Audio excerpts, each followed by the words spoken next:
Sukad nagsugod ang pandemya, usa ang mga food delivery rider nga nahimo natong katambayayong sa atong adlaw-adlaw nga kinabuhi.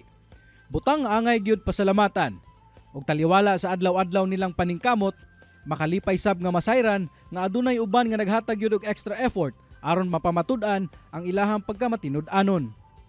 Mga kapuso, kitang mga Pinoy bisan unsa pa man ang kalisod sa atong kahimtang na ilhan gayud kita sa atong pagkamatinud-anon. Kana ang ipamatud-an sa usa ka Cagayanon delivery rider nga miuli sa pitaka sa usa ka estranghero. Sabay-sabay natong saluduhan si Jober Sabonsolin. Jober, good morning and welcome sa At Home with GMA Regional TV. Kamusta ka? Ayun, hello day dia mga kapuso. So, grabe ka-happy ang akong nabati. Alright, Jober, unang-una no, give us a little background sa imuhang kinabuhi. Paunsa ka ba nahimong usa ka delivery rider ug una ka nahimong rider unsa ba ang imuhang pangita kaniadto? Before sa wala gyud ko nag-rider, usa gyud ko ka membro sa live band. Ga-play me sa mga bar diri sa Cagayan de Oro, ga-play big mga event, mga out of town nga mga birthdays, mga kasal, mga gigs ana. So moto until nag-pandemic so wala na income, nag-close na ang mga bar, so moto siya. Ngita ko lain trabaho. So mo dito nang-apply ko as a delivery rider, dagan ko gi-applyan sa una. Karong panahon sa pandemya, kamusta ba ang kahimtang nimo ug imuhang pamilya karon? Sa tinud-anay lang gid sir ang among kinabuhi karon sa among pamilya, lisod gyud kayo. In fact, sir, wala mi kuryente karon, naputan mi kuryente tungyagi sa karon, wala pa namo na balik og pataod kay lisod mi sa kwarta. Oo, naapektuhan gyud kami sa pandemic nga kalisod. Please share to us, Jober, kaning nahitabo kung asa nakita nimo ang pitaka sa usa ka estranghero ug wa gyud ka nagduha-duha nga iuli kini. Nahitabo na siya last week, mga Friday, mga Sabado man to siya. Ulan-ulan to siya, nag-deliver ko na may purse na color yellow. Medyo basa-basa na po siya. Abi na ko, gitumban ako sa mani. Uy, na may sulod. Maulit ko pagtanaw na ako. Halda.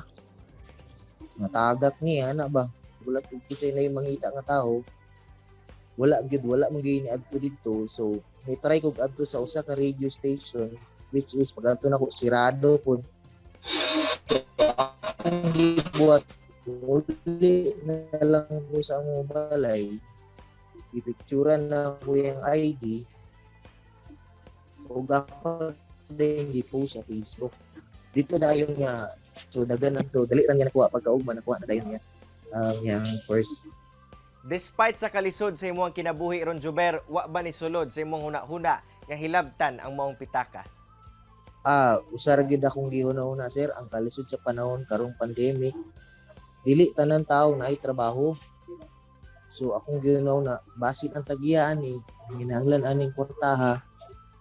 So mao gyud to, ako gyud ning yuli dili sayon, may man ko kay namo ko'y trabaho, kita ra man ako ng kwarta.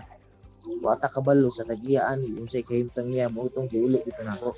Pagkakita na mo ang nag-atubang ra gid siya akong mama, kay ako natulog ko sa among balay. Mo po'y paggawas na ako ba na surprise kay sa uy mo rin to, mo to nagpicture then ning duha, nalipay kaayo siya gid nga ako ang nakakuha sa iyang pitaka. Alang kanimo, Jober, kinsa ba ang naka-impluwensya kanimo nga mahimong matinud-anon ug iuli gayod ang mga butang nga dili imuha? Ang ako ug yung mama kay sukad pa nga sa bata pa mi, ginatudluan gid mi niya nga dapat honest gid mo permente ha. Tapos makita po na namo siya ha, kay naami tindahan diya gamay sa mo ha. Dagan kay mabilin diya mga pitaka, mga cellphone, mauli gina sa tagiya. Iuli gina sa akong mama. Siya gyud ko nakaawat gid na. Karon, Jober, alang sa itong mga kapuso, viewers, aduna ka ba mensahe ngadto kanila labi na katong mga na-inspire sa imong istorya? Simple ra kayo ang akong maingon sa tanan na kapuso nga tan-aw diri sa tuwa karon. Bisan unsa kalisod sa kinabuhi, ayaw jud mo pagbuhat og dautan kay ang Ginoo nagalantaw kanato, instead magbuhat og maayo sa atong isig ka tawo. Daghang kayong salamat sa oras nga imong gihatag sa At Home with GMA Regional TV ug sa pag-share sa imong kabayanihan, Jober. And thank you sa inspirasyon nga imong gihatag karong buntaga. Amping kanunay. Dagan pong salamat. At home with GMA Regional TV. More power. Mga kapuso, chillax lang mo kay mo balik pa ang At Home with GMA Regional TV. Kini ang At Home with GMA Regional TV.